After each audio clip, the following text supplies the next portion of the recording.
ధరణి వల్ల రైతులకు అనేక ఇబ్బందులు ఏర్పడ్డాయని పీసీసీ ఉపాధ్యక్షుడు మల్లు రవి అన్నారు. తెలంగాణ రాష్ట్ర కమిటీ ఇచ్చిన పిలుపు మేరకు అన్ని జిల్లా కలెక్టర్ కార్యాలయాల ముందు కాంగ్రెస్ నాయకులు ధర్నా కార్యక్రమాన్ని చేపట్టారు. ఈ సందర్భంగా ఆయన మాట్లాడుతూ ధరణి పోర్టల్లో రైతులు ఇబ్బందులు ఎదుర్కొంటున్నారని, కోర్టుల చుట్టూ కలెక్టర్ కార్యాలయాల చుట్టూ తిరుగుతున్నారని అన్నారు. ధరణిలో ఎన్నో అవకతవకలు ఉన్నాయని ఆరోపించారు.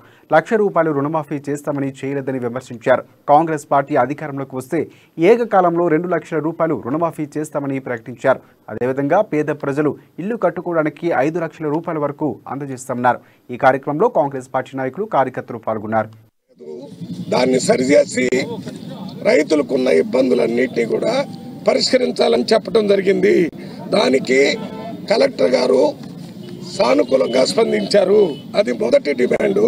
రెండో డిమాండు, రెవెన్యూ చట్టంలో తెలంగాణ రాష్ట్రం మొత్తంలో పిసిసి అధ్యక్షుడు రేవంత్ రెడ్డి గారు, సిఎల్పి నాయకులు, ఇతర కాంగ్రెస్ పార్టీ నాయకుల ఆదేశాల మేరకు 33 జిల్లాల ఆఫీసుల ముందు, కలెక్టరేట్ల ముందు కాంగ్రెస్ పార్టీ తరఫున ధర్నా కార్యక్రమం చేయటం జరిగింది. ఇవాళ ఇక్కడ ధర్నా చేస్తున్న సందర్భంగా